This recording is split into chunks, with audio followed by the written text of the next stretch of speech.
Comment faire pour être médiatisé quand le style de musique que tu fais n'est pas dans la tendance? Bonjour à tous, bienvenue dans cette vidéo. Je m'appelle Tariq, je suis producteur, éditeur et artiste à succès, plusieurs fois certifié disque d'or et de platine. Et aujourd'hui, j'aide des artistes et des producteurs indépendants à vivre de leur musique. Il y a un fait qu'on a tous tendance à oublier quand on est artiste ou producteur, ou en tout cas quand on est actif dans l'industrie du disque, c'est que la musique, c'est cyclique. Les tendances musicales sont cycliques et ce depuis la nuit des temps. J'ai fait des recherches là il n'y a pas très longtemps sur Wikipédia sur l'histoire de la musique, même au temps de la Mésopotamie, au temps du Moyen-Âge, etc., etc. Et bien même eux avaient des cycles. Pendant peut-être un demi-siècle, c'était tel style de musique, parce que forcément ils communiquaient moins vite entre eux, ça restait plus longtemps. Puis après tel style, ou alors tel instrument à la mode, ou alors telle manière de jouer la musique à la mode, etc., etc. Et en fait, à notre époque, ça n'a pas tellement changé. C'est juste que les cycles sont beaucoup plus courts. D'abord, tu as peut-être eu, je ne sais pas moi, le cycle du blues par exemple. Ensuite, tu as eu, on va dire, jazz blues. Ensuite, tu as eu un cycle très rock. Et puis après, tu as eu un cycle funk. Et puis un cycle disco. Et puis après, tu as eu un cycle dance. Après la dance, tu es arrivé sur une phase rap, hip-hop, R&B, on va dire. Et puis après, il y a une phase variété française. Et puis une phase, je sais pas moi, urbaine. Et puis une phase reggaeton latino. En ce moment, on est un petit peu là-dedans, etc., etc. Mais à chaque fois, il y a des cycles. Ça peut durer 2 ans, 3 ans. Ça peut, comme la tectonique, durer 2 mois. Mais ça peut aussi durer assez longtemps. Le mouvement hip-hop, par exemple, qui est arrivé au début des années 80 aux États-Unis, un petit peu plus tard en France, s'est étendu. Aujourd'hui, il a pris des formes différentes, mais il est toujours là.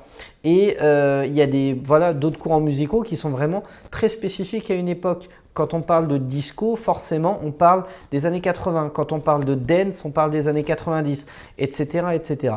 Mais l'élément important, en tout cas, que je veux mettre en avant maintenant, c'est que le fait oublié, c'est que la musique suit des cycles. Et c'est important de s'en rappeler parce que sinon, tu as l'impression d'être toujours à côté de la plaque. Tu te dis que si ce que tu fais n'est pas dans la tendance du moment, c'est que ce que tu fais est voué à ne pas marcher et autant t'arrêter tout de suite. Alors que c'est pas vrai. C'est important de se rappeler vraiment que la musique suit des cycles. Et pour ça, tu as juste à regarder par exemple des vieux albums, à regarder des vieilles compilations. Ça, c'est peut-être même encore plus parlant parce que tu réalises qu'il y a des choses qui marchaient il y a 10 ans qui ne marcheraient absolument pas aujourd'hui. Des choses qu'on a surkiffées il y a 5-10 ans.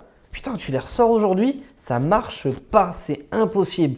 Et tu regardes Spotify aussi, ils ont fait la même chose. Ils font des playlists maintenant, années 2010, années 2000, années 90, etc. etc. C'est vraiment, tu réalises, tu ressens qu'il y avait un cycle. Dans les années 80, il y avait un cycle musical. Dans les années 90, il y avait un autre cycle. Dans les années 2000, un autre cycle. Dans les années 2010, un autre cycle, etc. etc. L'intérêt en tout cas de le noter et de s'en rappeler, ou en tout cas de bien l'acter, c'est que à chaque cycle, il y a des légendes qui sont apparues. C'est-à-dire qu'à chaque cycle, en fait, des carrières ont été lancées. Et les carrières lancées qui ont marché sont ceux des initiateurs du cycle. C'est-à-dire que quand tu arrives dans un nouveau délire musical et que tu es dans les premiers à le faire, ça va marcher pour toi. Pourquoi? Parce que c'est novateur, parce que les gens aiment ce qui est nouveau, parce que tu le fais bien, forcément. Il n'y a pas, entre guillemets, de concurrence, de comparatif. Et comme c'est nouveau, soit ça plaît, soit ça plaît pas. Si ça plaît pas, la tendance ne s'installe pas. Et si ça plaît, ça crée littéralement une nouvelle tendance. Là, je vais prendre l'exemple de MHD avec l'afro-trap. C'est pas nouveau, entre guillemets, l'afro. C'est pas nouveau, la trap. Le fait de le mélanger, c'est un concept novateur.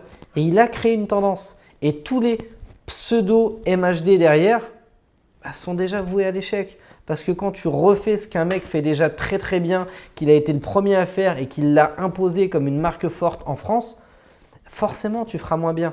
C'est impossible de faire aussi bien, voire mieux.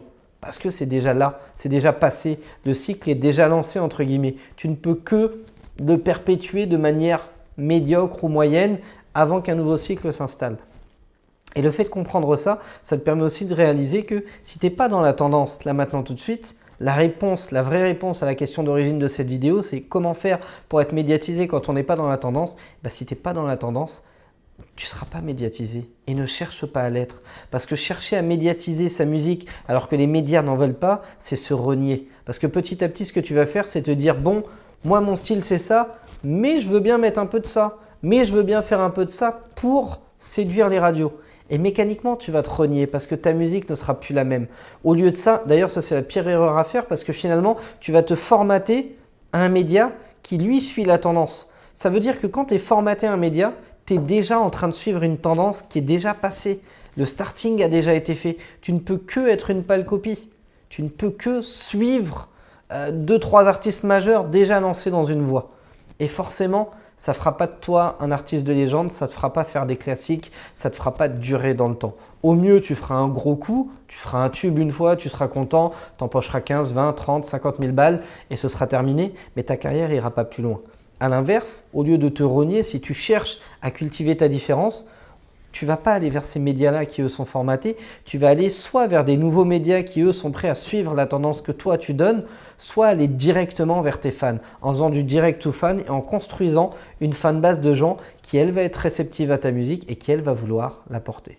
Et l'intérêt de ça, c'est quoi? C'est que d'un côté, si tu arrives à rencontrer le bon public, tu vivras de ta musique sans attendre d'être diffusé en radio, en télé ou autre. Et d'un autre côté, si tu atteins suffisamment de fans et que eux-mêmes relaient l'information, deviennent tes ambassadeurs et te permettent d'en atteindre encore plus, tu vas devenir un créateur de tendance. Et c'est comme ça qu'on crée des nouvelles tendances. Quand, je reprends l'exemple de tout à l'heure, MHD qui fait de l'afro-trap a lancé son concept, tu penses bien que quand il a été voir des radios rap, on lui a dit non, ça c'est pas du rap. Tu penses bien que quand il a été voir des radios afro, on lui a dit non, ça c'est pas de l'afro, c'est bien trop vulgaire, bien trop urbanisé, bien trop sombre, etc. etc. Donc tu penses bien qu'il avait le cul entre deux chaises et il l'a senti. Il s'est dit quoi? Il s'est dit ok, puisque personne ne veut de mon style de musique, je vais aller le proposer directement aux gens dans la rue. Il a développé des concepts, il a attiré un public à lui, il a consolidé ce public, ce noyau dur de fans, il l'a fidélisé, il a continué de l'alimenter et à un moment donné, ce public est devenu tellement grand que tout le monde en a entendu parler et les médias n'ont pas pu passer à côté parce qu'ils se sont dit ok, il y a peut-être une nouvelle tendance, un nouvel artiste qui vient d'apparaître et peut-être qu'on devrait le soutenir. Et après, je ne rentre pas dans les détails, bien sûr, ça passe par des deals, par du travail de terrain, par des attachés de presse, par énormément de choses dont on parle dans la formation producteur et artiste à succès et qui font défaut à beaucoup d'artistes qui ne sont pas au courant et qui fait que certains créateurs de tendance se brident dès le départ parce qu'ils ne savent pas de quelle manière manœuvrer pour que ça marche. Eh bien, lui a fait les choses intelligemment ou alors a été bien entouré et ça a marché et il a créé une nouvelle tendance. Et après, qu'est-ce qui s'est passé? Tu as plein de nouveaux artistes apparents qui se sont dit « moi, je fais de l'afro-trap » et qui ont commencé à amener des trucs. Sauf que tu ne feras pas mieux qu'MHD parce qu'il a été le premier à amener cette tendance-là.